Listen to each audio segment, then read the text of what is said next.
로마서 4장 18절에서 25절까지 말씀입니다.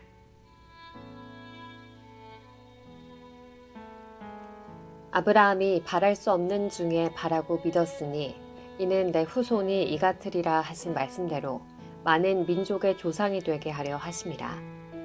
그가 100세나 되어 자기 몸이 죽은 것 같고 사라의 태가 죽은 것 같음을 알고도 믿음이 약하여지지 아니하고 믿음이 없어 하나님의 약속을 의심하지 않고 믿음으로 견고하여져서 하나님께 영광을 돌리며 약속하신 그것을 또한 능히 이루실 줄을 확신하였으니 그러므로 그것이 그에게 의로 여겨졌느니라.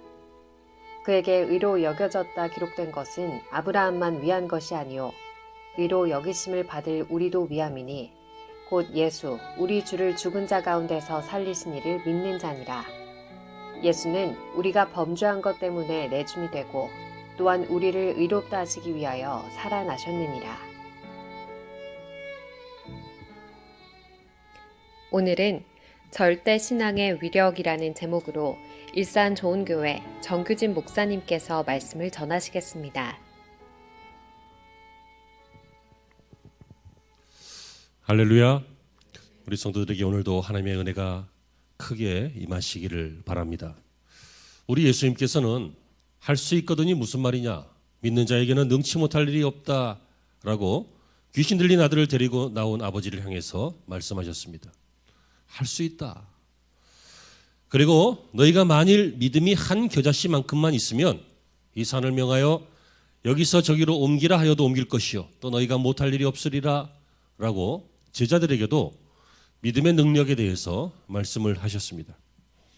예수님의 이 말씀은 믿음이 여러 가지 난경을, 어려운 일들을, 환경을 이길 수 있는 힘이다 라고 하는 말씀입니다. 그러므로 이 신앙은 힘이 있다, 신앙은 위력이 있다 라고 하는 주님의 주장이신데요, 우리는 여기에서 이 주님의 말씀이기 때문에 이 신앙을 그냥 신앙으로 보지 않고 absolutely, 좀 절대적인 신앙, 큰 신앙, 완전한 신앙, 신앙 만능주의, 여기까지 생각을 했으면 좋겠습니다. 왜냐하면 적당한 신앙은 역사가 없더라고요. 그렇죠? 믿는 것 같기도 하고 아닌 것 같기도 하고, 어떨 때는 믿었다가 어떨 때는 안 믿었다가, 어떨 때는 믿음이 컸다가 어떨 때는 작았다가 하는 믿음은 별로 힘이 없어요. 여러분의 믿음이 저는 강건해지시기를 소망합니다. 뿐만 아니라 변치 않기를 바랍니다. 그러나 그 믿음이 그냥 잠자는 믿음이 아니라 일하는 믿음, 역사가 나타나는, 일이 나타나는 믿음, 이런 믿음이 되시기를 바랍니다. 이 믿음은 하나님을 믿는 믿음이고 주 예수 그리스도를 믿는 믿음입니다. 성경에 나타난 수많은 사람들이 이 절대적인 믿음으로 죽음도 이겼고 역사도 이겼고 전쟁도 이겼고 마귀도 이겼고 자신의 인생에서 이 믿음으로 승리하였던 것을 알 수 있습니다. 그 중에 한 분인 우리의 믿음의 조상되는 아브라함, 오늘은 이 아브라함의 믿음을 통해서 절대 신앙을 가졌던 그가 어떤 힘을 발휘했는지, 그 모습을 통해서 저와 여러분도 이렇게 힘 빠지기 쉬운 요즘 세상에서 힘 있는 신앙생활이 되시기 바라고, 힘 있는 인생이 되시기를 바라고, 그 힘 때문에 결국은 승리하는 인생, 만족한 인생이 되시기를 바랍니다. 아브라함의 이 신앙은 감히 절대 신앙이라고 말할 수 있습니다. 굉장히 강력한 신앙이고 완전한 신앙이고 변치 않는 신앙이고 모범이 될 만한 신앙입니다. 그 이유가 무엇입니까? 첫 번째는 그는 바랄 수 없는 중에 바라는 신앙을 가졌습니다. 여러분, 바랄 만한 것을 바라는 것은 쉬운 일입니다. 누구나 할 수 있는 일입니다. 믿음 없어도 합니다. 하지만 바랄 수 없는 것을 바라는 것은 두 종류의 사람만 합니다. 하나는 미친 사람이고 허황된 사람, 하나는 믿음의 사람입니다. 우리는 이 허황된 사람, 미친 사람을 보려고 하는 게 아닙니다. 믿음의 사람을 보려고 합니다. 오늘 본문 18절에서도 아브라함이 바랄 수 없는 중에 바라고 믿었으니, 그러면서 그 내용이 나옵니다. 이는 내 후손이 이같으리라 하신 말씀대로 많은 민족의 조상이 되게 하려 하심이라. 여러분, 아브라함은 100세가 될 때까지도 자식이 없었던 사람이잖아요. 그런데 하나님께서 아브라함을 부르실 때 하신 약속이 있습니다. 내가 너를 믿음의 조상이 되게 하리라. 네 후손이 하늘의 별처럼 많으리라. 바다의 모래처럼 셀 수 없으리라. 여러분, 그런데 이 정도 나이가 100세가 되는 할아버지가 됐는데 이게 바랄 수 있는 일이에요? 75세에 그 얘기를 하셨는데 지금 75세에 그 얘기를 하셨어요. 아브라함을 부르실 때. 그런데 지금 99세가 될 때까지 23년 동안 24년 동안 아들이 없는 거예요. 집사님, 내가 집사님한테 뭐 이런 거 해줄게요 했는데 24년 동안 안 해줘. 그럼 그때까지도 바랄 거야? 24년이 아니라 한 24일만 돼도 포기하지. 괜한 소리 했나 보다 하고. 우리가 그렇지 않습니까? 우리가 기도하다가 24일 동안만 응답이 안 돼도 우리 교인 말고요, 관두잖아요. 아브라함은 이렇게 바랄 수 없는 중에 바랬습니다. 그는 하란이라고 하는 곳에서 살고 있었는데 하나님에 대해서 전혀 몰랐습니다. 그는 우상을 섬기던 사람이었습니다. 그가 75세 되던 때에 뜻밖의 하나님의 음성이 들려왔습니다. 너는 고향을 떠나라. 성경의 본토를 떠나라. 친척과 아비의 집을 떠나 내가 내게 지시할 땅으로 가라. 주님이 이렇게 말씀하십니다. 참 기상천외한 사건이죠. 여러분, 정말 압도할 만한 어떤 음성이 들렸습니다. 거절할 수 없는 어떤 큰 신적인 그런 느낌을 갖게 하는 그런 음성이 들렸습니다. 여러분, 어떤 모양으로 하나님이 나타나신 거 아니었어요, 처음에는. 또는 분명한 목적지를 주시고 서울로 가라, 부산으로 가라 하신 것도 아니었어요. 내가 내게 지시할 땅으로 가라 그랬어요. 그러니까 일단 가는 거예요. 그러니까 일단 서쪽으로 가든지 동쪽으로 가든지 가는 거예요. 가다가 지시를 받는 거예요. 아직 정해진 것도 아니에요. 여러분, 이런 목적지에 내용도 없고 뜻밖의 하나님의 음성, 그것을 떠나라는 그 음성을 그는 들었어요. 그런데 이 음성만 들린 것이 아니라 창세기 12장 2절에 보면 믿어지지 않는 큰 축복도 약속받았죠. 내가 너로 큰 민족을 이루게 하고 너로 축복의 아버지가 되게 하겠다. 여러분, 이런 음성들 참 신기한 음성 아니에요? 기상천외하지 않아요? 다시 말하면 신빙성이 좀 없어 보이지 않아요? 믿을만하지 않아 보이지 않아요? 처음 들어보는 거잖아요.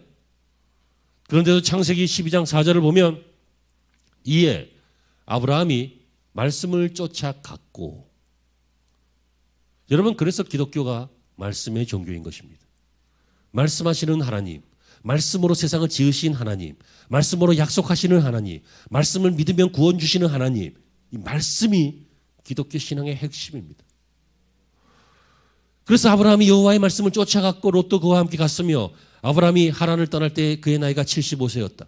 75세에 하나님의 나이, 하나님의 부르심을 받고 그는 소망을 가지고 바랄 수 없는 땅을 바라고 75세의 할아버지가 나중에 큰 민족의 조상이 될 그것을 바라면서 새로운 인생을, 새로운 역사를 위해서 출발하는 모습이 성경에 나오잖아요. 여러분, 믿음이 무엇입니까? 바로 이것이 절대신앙인데 절대신앙은 바랄 수 없는 중에 바라는 것입니다. 여러분, 근거가 없는 것을 바라는 것을 허황된 것이라고 합니다. 하지만 그 근거가 말씀이기 때문에 그 말씀을 바라는 것은 믿음이라고 합니다. 다시요. 근거가 없는데 바라는 것을 뭐라고 한다고요? 허황된 것이라고 그랬잖아요. 5초 만에 얘기하는데 근거가 있는 말씀을 붙잡고 바라는 것은 뭐라고요? 믿음이라고요. 여러분, 정말 믿음은 그러므로 말씀을 믿고 말씀을 통해서 바랄 수 없는 땅도 바라고 바랄 수 없는 약속도 바라고. 왜 바랄 수 없어요? 현실적으로는 바랄 수 없어요. 나이도 많고 현실적으로는 바랄 수 없어요. 여러분, 혼자 나가서 무슨 땅을 차지해요? 한 몇만 명 끌고 가야 전쟁을 해야지. 하지만 하나님의 말씀이기 때문에 바라는 것, 하나님의 말씀이기 때문에 소망을 갖는 것, 그것이 바로 그저 그런 신앙이 아니라 절대 신앙인 줄로 믿습니다. 절대 신앙은 이렇게 힘이 있습니다. 움직인다고요. 좀 움직이라 그래도 움직이질 않아요. 어느 날 보면 여러분, 우리 다 함께 믿음을 가지고 저 하나님의 약속의 땅을 향해서 갑시다 하고 출발하고 막 가면 가다 보면 조용해. 돌아보면 나만 가고 있어. 저 뒤에서 지금 뭐 장사하고 있고 불평하고 있고 시험 들고 있고 자고 있고 우리 교회 말고요. 아무튼 그래요. 움직이질 않아요. 여러분, 아무리 사랑해도 움직이지 않으면 그게 진짜 사랑일까요? 사랑한다는데 와서 보지도 않고 대화도 안 하고 해주는 것도 없고, 여러분 사랑이 움직이지 않고 가만히 있어. 그게 무슨 사랑이에요? 사랑을 빙자한 사기예요. 여러분 관심이 있으면 움직이게 되잖아요. 예전에 너무너무 바빠서 교회 오기 힘든 청년이 있었는데 교회 주변에서 너무 어느 날부터 자주 나타나요. 교회에서 잘 보기 힘들었어요. 한 달에 한두 번 볼까 말까. 근데 너무 자주 나타나는 거예요. 평일날 내가 퇴근하다가도 막 보고 그래. 왜 그런지 아세요? 교회 옆에 근처에 있는 집에 있는 여자친구가 생겼거든. 그러니까 늘 교회 주변을 서성대는 거야. 만나고 데려다주고 데리고 뭐 그러겠지. 여러분 움직이는 게 믿음이에요. 바랄 수 없는 중에 바라고 있다면, 소망이 있다면 약속의 땅을 향하여 아직 지시받지 못한 지시할 땅을 향하여 움직이는 거예요. 그 자리에 가만히 앉아갖고 말만 하고 이건 이렇게 해야 돼 저건 저렇게 해야 돼 하는 건 누가 못해요. 움직이는 자가 뭘 얻어요. 움직이는 자를 통해서 하나님이 일하셔요. 똑똑한 사람이 아니라, 경력이 많은 사람이 아니라 움직이는 사람을 통해서 하나님이 자신의 일들을 그의 인생 위에 덮으세요. 깨달으시는 은혜가 있기를 축원합니다. 두 번째 절대 신앙이라고 하는 것은 믿을 수 없는 것을 믿는 것입니다. 여러분 이것도 역시 비슷합니다. 근거가 없는 것을 믿는 것은 정신병입니다. 나는 날 수 있어. 무슨 근거로? 그래서 만약에 옥상에서 뛰어내리면 어떻게 돼요? 정형외과가 기다립니다. 날 수 없어요. 우리는 그렇게 지음받은 존재예요. 새해가 아니라면 근거가 없는 거예요. 근데 그런 것들을 허황하게 믿는 사람들이 있죠. 첫째, 아이들. 아직 모르니까. 꼬마들. 두 번째, 어떤 사람이에요? 정신병자예요. 이게 온전치 않은 사람들. 엉뚱한 걸 믿는 거예요. 그리고 심하게 정신병까지는 아니더라도 어떤 컴플렉스나 신드롬에 빠지면 또 믿는 게 있어요. 그래서 뭐 의부증도 생기고 뭐 의척증도 생기고 음모론도 생기고 그러는 거 아니겠어요? 근데 이런 근거 없는 것을 믿는 것은 우리 인생에 얼마나 큰 손해가 되는지 몰라요. 절대 신앙은 무엇을 믿는 것입니까? 역시 하나님의 말씀을 바라기만 하는 게 아니라 믿는 것이죠. 오늘 19절 이하에 그가 백세나 되어 자기 몸이 죽은 것 같고 사라의 태가 죽은 것 같음을 알고도, 그러니까 자기는 할아버지고 부인도 할머니고 이제 애를 못 낳는다 그 얘기죠. 그런데 믿음이 약하여지지 아니하고 믿음이 없어 하나님의 약속을 의심하지 않고 믿음으로 견고하여져서 하나님께 영광을 돌리며 믿었다는 거예요. 아브라함이 고향을 떠날 때 나이가 얼마였다고요? 75세. 하나님이 그를 가나안 땅으로 인도했습니다. 하나님이 아브라함에게 아들을 주시겠다고 약속을 했습니다. 아브라함을 부를 때도 약속하셨지만 수시로 자꾸 약속을 하십니다. 왜냐하면 아브라함이 완전한 믿음을 갖게 되기 전까지는 가끔씩 의심했던 것 같아요. 그래서 하나님의 약속이 내게 이루어질 것을 내가 믿기는 믿는데, 하나님 생각해 보세요. 내가 나이가 많잖아요. 어떻게 내가 아들을 낳겠어요? 그러니까 내가 후계자로 엘리에셀이라고 하는 사람을 생각하고 있는데 이 사람에게 내가 나중에 나의 후계자로 삼아서 모든 것들을 이렇게 넘겨줘야 되겠습니다. 이런 생각을 했더니 하나님께서 창세기 15장에서 그를 불러내셨어요. 그리고 하늘의 별을 봐라. 세 봐라. 어떻게 세요? 네 후손이 저 별과 같이 많을 것이다. 그럼 하나님, 내가 믿기는 믿는데 사람이기 때문에 자꾸 믿다가 믿음이 약해져요. 그러니까 내가 무엇으로 이것을 믿으리까 하고 하나님에게 증거를 요구해요. 그랬더니 하나님께서 제단을 쌓아라 그러고 제단을 쌓았더니 그 밤에 하나님이 불로 그 제단 사이를, 쪼개진 제물 사이를 확 통과하시는 이런 하나님과의 계약, 그 예배를 받으심, 이런 것들을 체험하게 해요. 여러분, 그런데 그로부터 또 한참 시간이 지났어요. 한 10년 정도 더 지났어요. 그러니까 지금 몇 살이에요? 10년 지났으면 85세. 그때 아브라함과 사라가 시험에 들어가지고, 야, 아들은 아들인데, 후계자 말고 아들은 아들인데, 그렇다면 부인이 너무 할머니니까 하갈이라고 하는 젊은 여자 종을 통해서 두 번째 부위를 얻어서 아이를 낳으면 되겠다 싶어가지고 그렇게 또 아이를 낳죠. 그러니까 또 하나님이 또 불러내세요. 아니다. 네 적자다. 너와 사라 사이에서 나온 그 아들이다. 라고 또 가르쳐 주세요. 그로부터 14년이 지난 후 아브라함이 99세가 되던 해에 또 창세기 17장에서 보면 친히 아들을 주시겠다. 또 약속을 하셔요. 이때 사라는 몇 살이었어요? 89세였어요. 그래서 오늘 읽으신 본문처럼 죽은 자와 방불했다. 죽은 자 같았다. 아무 소망 없다는 거예요. 그럼에도 불구하고 읽으신 본문처럼 이제 후계자도 생각했더니 아니라 그러시고 두 번째 부인을 통해서 아들을 얻었더니 그것도 아니라고 하시고 그러면 다 아니고 적자를 통해서 주신다고 했으니까 주실 것이다 라고 믿었다고 했죠. 이제 드디어 믿은 거예요. 여기서 알 수 있습니다. 정확하게 이렇게 말하기는 어렵지만 대충 알 수 있는 것이 있습니다. 아브라함은 하나님이 아들을 주신다라고 하는 것을 믿긴 믿었지만 자기 판단이 섞인 믿음으로 믿었어요. 언제 동안? 24년 동안. 그러다가 24년이 지난 후에는 모든 가능성을 하나님이 다 차단하시니까 이제 하나님만 믿었어요. 그때 하나님의 일이 나타나는 거예요. 그때 아이가 잉태되었어요. 그 아이가 이삭이죠. 기쁨, 웃음 그런 뜻이에요. 여러분 믿음은 믿을 만한 거 믿는 것이 아닙니다.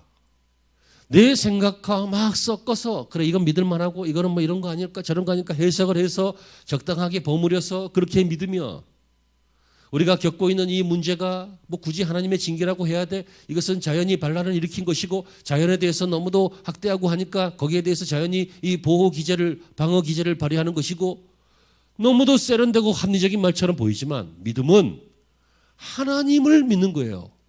역사의 주관자가 하나님이심을 믿는 거예요. 하나님이 하실 수 있다는 것을 믿는 거예요. 그러므로 믿음은 믿을 수 없는 것도 하나님의 말씀이라면 믿는 것이지요. 그걸 믿을 때 99세에 잉태가 되었어요. 그래서 100세에 사라는 90세에 아들을 얻게 되었죠. 여러분의 믿음이 얼마만큼 믿는 믿음인지 가늠해 보시기를 바랍니다. 할 수만 있거든 여러분 전폭적으로 하나님을 믿으시기 바랍니다. 무슨 말이에요? 그냥 신앙을 갖지 말고 절대 신앙을 가지라고요. 그냥 신앙은 언제든지 배신할 수 있습니다. 그러나 절대 신앙은 순교하기까지 합니다. 그냥 신앙은 적당히 일하다가 시험 들 수 있습니다. 그러나 절대 신앙은 죽도록 충성합니다. 그냥 신앙은 적당히 형식 치레로 예배하고 형식으로 하나님을 섬길 수 있습니다. 그러나 절대 신앙은 하나님을 목숨처럼 사랑하고 하나님께 온 인생의 기대와 소망을 거는 그런 성도의 삶을 살아가게 합니다. 누가 진짜입니까? 누가 참입니까? 누가 역사가 나타나겠습니까? 누가 하나님의 일의 주인공이 되겠습니까? 바로 여러분들이 되기를 바랍니다. 마지막으로 세 번째, 절대 신앙은 할 수 없는 일을 하게 합니다. 할 수 없는 일. 여러분 이것도 잘 생각해 보세요. 우리는 어떤 일을 해요? 할 수 있는 일을 하죠. 할 수 없는 일은 안 해요. 못해요. 해도 안 돼요. 멀리뛰기를 하는데 1m밖에 못 뛰는 사람에게 2m짜리 골짜기를 뛰어넘으라 그러면 못 뛰죠. 뛰다가 빠지죠. 너무 짧게 잡았나요? 그럼 2m를 넘는 사람에게 5m짜리를 뛰라고 그러면 못 뛰겠죠. 이해가 되시죠? 그런데 여러분 우리가 하는 찬양처럼 우리가 드리고 나는 믿는다 나는 믿네라고 하는 찬양처럼 만약에 우리 앞에 물이 갈라지지 않으면 그럼 빠지겠죠. 아니에요. 하나님께서 예수님께서 그 물 위를 걷게 하시면 돼요. 물이 안 갈라진다고 홍해가 안 갈라진다고 요단강이 안 갈라진다고 걱정할 게 없어요. 하나님은 수가 많으신 분이에요. 모든 그걸 전능하신 분이라고 해요. 여러분 우리는 할 수 있는 일만 해요. 근데 가끔 보면 나는 2m만 뛰어넘을 수 있는 사람인데 나는 이만큼만 능력이 있는 사람인데 가끔 하나님께서 5m짜리 계곡을 뛰어넘으라는 거예요. 가끔씩 할 수 없는 일들을 내게 맡기시고 내 인생에게 당하게 하셔서 그 일을 해보라는 거예요. 너무 가슴이 아프죠. 두렵죠. 여러분 그때 절대 신앙을 갖기를 바랍니다. 할 수 없는 일을 하게 하십니다. 그 할 수 없는 일을 하겠다라고 마음먹는 그 순간부터 우리가 하는 것이 아니라 하나님이 하십니다. 보실까요? 오늘 본문 4장 21절에 약속하신 그것을 또한 능히 이루실 줄을 확신하였다. 하나님의 약속이라면 반드시 이루실 줄로 확신했다. 그래서 이 사람은 어떤 일을 합니까? 나중에 시간이 많이 흘렀어요. 아들이 좀 컸어요. 청소년이 되었어요. 십수년의 세월이 흘렀죠. 그런데 어느 날 하나님이 또 나타나셔서 말씀을 하시는 거예요. 뭐라고? 내 아들을, 내 사랑하는 아들을, 내 독자를, 이삭을, 이 다 그냥 듣기만 해도 가슴 설레이는 말이잖아. 100세 할아버지가 이제는 110 몇 살이 됐어요. 자기 아들은 10 몇 살이 됐고. 그런데 눈에 넣어도 안 아프죠. 여러분, 자식을 눈에 넣으면 아파요, 안 아파요? 이러면 또 자식들은 한다, 못 넣는다고? 그런데 그 눈에 넣는다는 게 그 넣는다가 아니야. 이 눈에 담아도, 그죠? 이 눈이 얼마나 민감해요. 먼지만 탁탁 이렇게 되잖아. 이 민감한 것인데, 이 아픈 것인데, 이 아픈 데다 담아도 안 아프다는 거예요. 사랑한다는 얘기지. 이해가 돼? 고개를 끄덕거려 봐. 되지. 그런데 그 사랑하는 아들을 언급하시면서 모리아 산으로 데려가서 번제를 드려라 이렇게 말씀하세요. 번제가 무엇입니까? 짐승을 조각을 떠서 불로 태워서 드리는 제사입니다. 야, 이거 이상하죠? 살다 이런 경우는 처음이죠. 여러분, 이거 잘못 들은 거 아닐까요 혹시? 어느 날 음성이 들렸는데 네 사랑하는 아들을, 내 독생자를, 내 아들을 이삭을 번제로 드려라. 잘못 들었다. 특히 엄마들 목숨 걸고 반대할 겁니다. 내 이 피 같은 아들을 어떻게 제물로 죽인다는 얘기예요. 그거 어떻게 그렇게 드려요? 무시할 수 있어요. 얼마든지 합리적인 이유 있어요. 하나님은 살인하시는 하나님이 아니지 않습니까? 이거 내가 잘못 들은 것 같습니다. 내가 너무 피곤했나 봐요. 피곤하면 환청도 들린다던데 그런 건가 봐요. 또는 어떻게 할 수 있어요? 이상하다. 이거 혹시 하나님의 목소리를 흉내내서 사탄이 나한테 시험하나? 그럴 수도 있죠. 왜요? 사람을 죽이라니까. 우리는 이럴 때 어떻게 합니까? 사탄아 물러가라 그러잖아요. 우리는 얼마든지 거부할 수 있습니다. 하나님은 실현하시는 분도 아닙니다. 아들을 주신다고 했고 그 아들을 주시고 끝나는 게 아니라 아들을 통해서 민족이 별과 같이 많으리라. 그럼 얘 죽으면 안 되잖아요. 독생자인데. 왜 아들인데? 근데 죽이라. 이거 뭔가 문제 있죠. 하나님은 틀린 일을 하시는 분이 아닌데 하나님 아닐 거야. 이거 비인도적인 거야. 비도덕적인 거야. 어떻게 아버지가 아들을 죽여? 하나님 아닐 거야. 하나님은 여러 번 약속하셨고 그러다가 겨우 주셨는데 어떻게 이것을 또 이제 금방 십몇 년 만에 또 없앤다? 아니야. 아무리 생각해도 아니야. 여러분도 그렇죠. 저도 그래요. 여기서 중요한 것은 아브라함이 듣고 그렇게 했다는 것입니다. 왜 듣고 그렇게 했을까요? 하나님의 음성 듣는 것에 익숙했기 때문입니다. 하나님의 음성이라는 것을 알았기 때문입니다. 아브라함이 하나님의 음성을 지금까지 여러 번 들었고 성경에 기록되지 않은 사건들도 있을 거라고 유추한다면 아브라함은 하나님의 음성에 익숙한 사람입니다. 다시 말하면 분명한 것입니다. 하나님의 음성은 사운드만이 아닙니다. 우리의 영혼을 파고드는 영적 힘이 하나님의 음성 안에 있잖아요. 그러므로 이것은 거절할 수 없고 거부할 수 없는 분명한 하나님의 음성이죠. 그런데 그 내용이 문제인 거예요 지금. 그런데 아브라함은 어떻게 했습니까?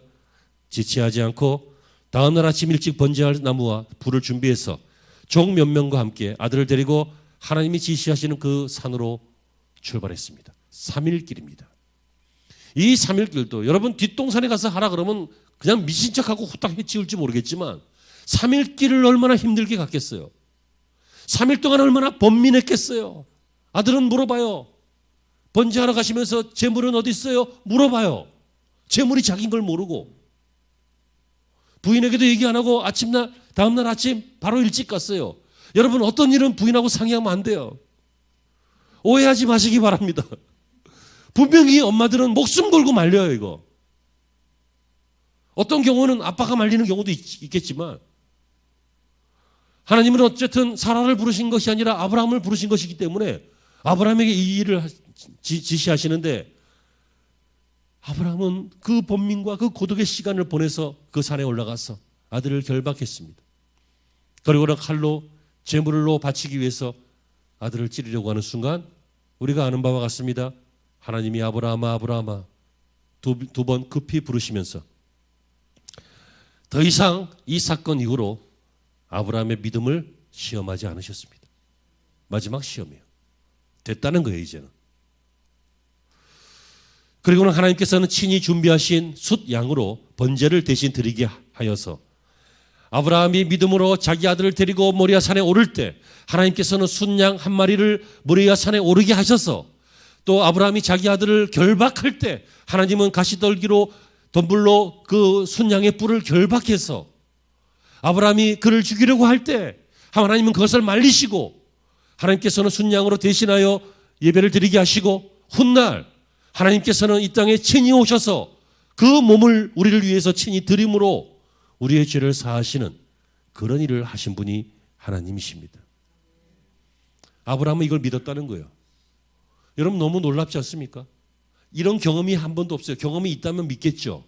이런 경험이 있으면 지난번에 그렇게 했으니까 이번에도 하나님 그렇게 하실 수도 있어. 뭐 이런 데이터가 있잖아요. 근데 처음이잖아요. 아무것도 몰라요. 근데 아브라함은 믿었어요. 이 믿었는데 이것을 어떻게 믿었냐면 히브리서 11장 17절 이하에 보면 저가 이미 말씀하시기를 내 자손이라 칭하는 자는 이삭으로 말미암으리라 하셨으니 저가 하나님이 능히 죽은 자 가운데서 다시 살리실 줄로 생각하신지라. 아브라함이 어떻게 믿었다고요? 얘는 죽으면 안 돼. 살아야 돼. 맞죠? 살아야 손자도 생기고 후손들이 생기잖아요. 근데 하나님이 얘를 지금 번제로 드리라고 해. 그럼 뭐밖에 없어요. 내가 죽이면 하나님이 살리실 거야. 그렇게 믿었다고 말하잖아요. 여러분 이 절대 신앙이 할 수 없는 것을 하게 한다라고 하는 것은 마치 가능의 힘을 믿어라 그런 이야기를 하려고 하는 게 아닙니다. 인간의 힘을 믿어라. 뭐 돈키호테처럼 막 밀어붙여라. 하면 된다. 혹은 나면 된다. 아무튼 막 인간의 가능성을 부추기려고 하는 말이 아닙니다. 잘 생각하십시오. 절대신앙은 절대적인 하나님의 힘을 믿기 때문에 그 하나님의 말씀을 믿고 못할 것이 없다는 얘기입니다. 여러분 그러므로 이 아브라함의 신앙 바랄 수 없는 것들을 바라게 하고 믿을 수 없는 것들을 믿게 하는 그리고 할 수 없는 일을 해버리는 이런 신앙. 이 신앙은 우리가 그냥 신앙이라고 부르기에는 아깝지 않습니까? 절대적인 신앙입니다. 멋진 신앙입니다. 오늘 우리가 본받아야 할 신앙인 줄로 믿습니다.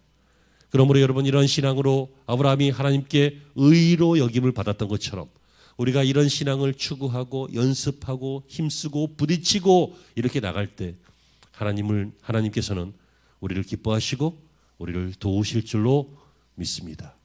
믿음으로 살아가시는 저와 여러분 온 성도들이 되시기를 주의 이름으로 축원합니다. 기도하시죠. 하나님 오늘 받은 이 말씀을 통하여 우리의 신앙을 점검하게 하여 주옵소서. 남들과 비슷한 신앙, 내 나름대로 하는 신앙, 내 경험과 내 생각을 바탕으로 이리저리 짜집게 된 그 신앙, 그 모든 신앙 내려놓고 성경적인 신앙, 아브라함의 신앙, 하나님이 원하시는 신앙, 그 신앙생활의 길을 걸어가게 하여 주옵소서. 예수님의 이름으로 기도합니다.